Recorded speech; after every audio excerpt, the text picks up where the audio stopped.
I'm just a regular an American, and I want each one of you guys, there's 40 million gun owners in the United States of America. Get hold of your Congress and ask them for proof of where they get the authority to pass any kind of firearm laws when the Second Amendment already says the right of the people to keep and bear arms shall not be infringed. There's no A, B, C, D, which would stipulate what an acceptable infringement would be, so therefore there's none. Now, I was looking, the only power that Congress has is under the enumerated powers, and there's 18 of them. You know, Congress shall have the power to lay taxes, collect duties, imports, and excise, pay the debts, and provide for the common defense and general welfare of the United States, but all duties imposed and excise shall be uniform throughout the United States. That's where commerce comes in.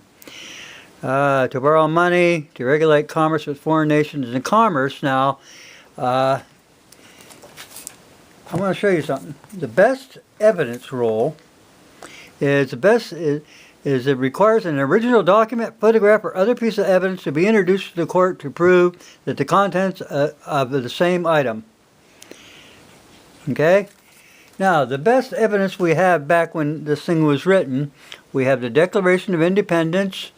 We also have the Federalist Papers.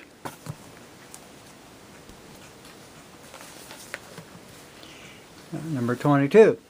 And the commerce only meant, the original intent was to stop the states from adding extra taxes and tariffs as it passed through their state.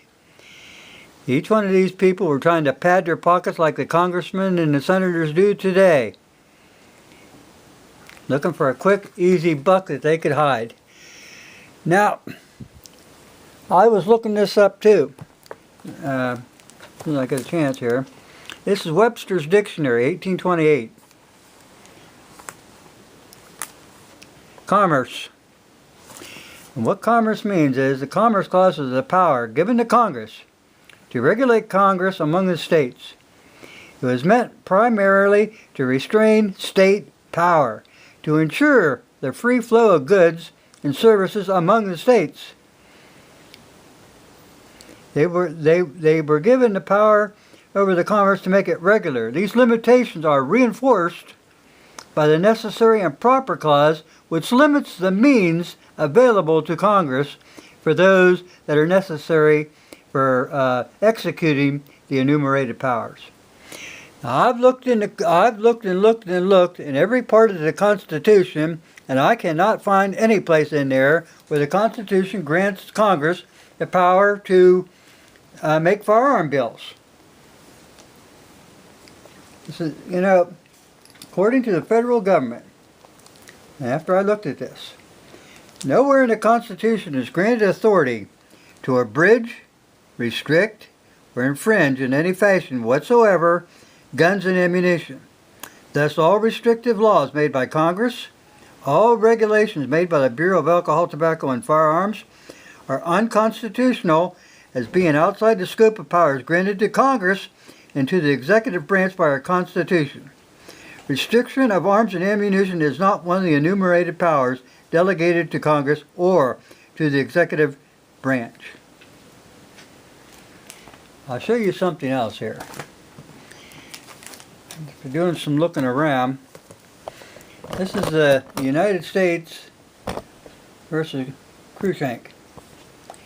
And it says something down here, and you should really pay attention. Okay, right in here. I better back this up a little bit. The right to bear arms is not granted by the Constitution, neither is it in any manner dependent upon that instrument for its existence. The Second Amendment means no more than it shall not be infringed by Congress, and it has no other effect than to restrict the powers of the national government. They cannot stick their fingers into it. They are constitutionally barred. Now you show me You get hold of your congressmen, your senators, you get hold of anybody you can get a hold of, and ask them, where do you people get the authority to pass firearm laws? Under what part of the Constitution gave them that authority? Like I said, there's 18 of these enumerated powers. Okay, that's the last one. 18. It says to make all laws which shall be necessary and proper for the carrying on execution foregone powers and all powers vested by this Constitution in the government of the United States, or to any department. Okay, now what necessary and proper means? Within the limits of the powers that were granted them. They can't make their own laws as they go along.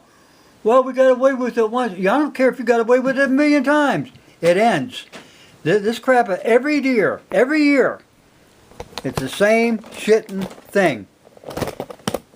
You think you're going to take over the United States? What you people are doing are breaking the law. You should be punished very violently for this. You're trying to overthrow the Constitution, make your own laws, and go with that. That's not why you were put in there. You weren't put in there to go trying to restrict the buying and selling and ammo and everything else in the United States of America. That's beyond the scope of your powers. But you've got away with it since 1934 when you had another communist socialist bastard in there called Roosevelt. Since then you guys have been staggering this stuff up. Oh yeah, we need laws, we need laws, we need laws. No, you don't.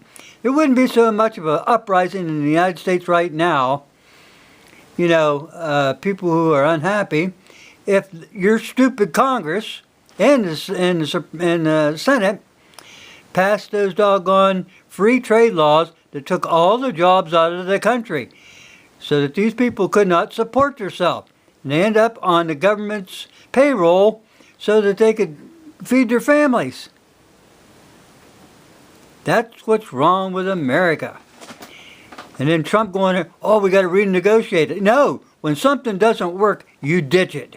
You get rid of all the Free Trade Act and bring back the jobs into the United States. You're turning us into a third world country, and then you want to take all the guns away so the people don't have the ability to fight back any kind of tyrants that come along.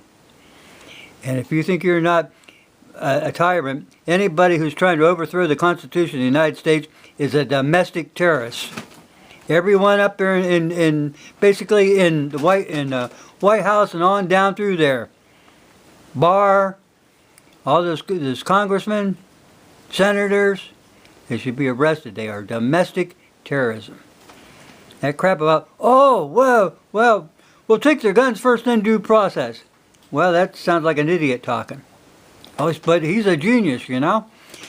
Now, and then you put Bob Barr in there, another anti-gun person. Then he wants to put this Canterbury fella in there, and he's another anti-gunner. Why would a so-called staunch Republican who's really going to stand up for your gun rights put those kind of people into power if there wasn't something more sinister behind it? Okay? Just remember something, people. The Constitution is the supreme law of the land, and any statute to be valid must be in agreement. It is impossible for a law that violates the Constitution, like gun laws, to be valid.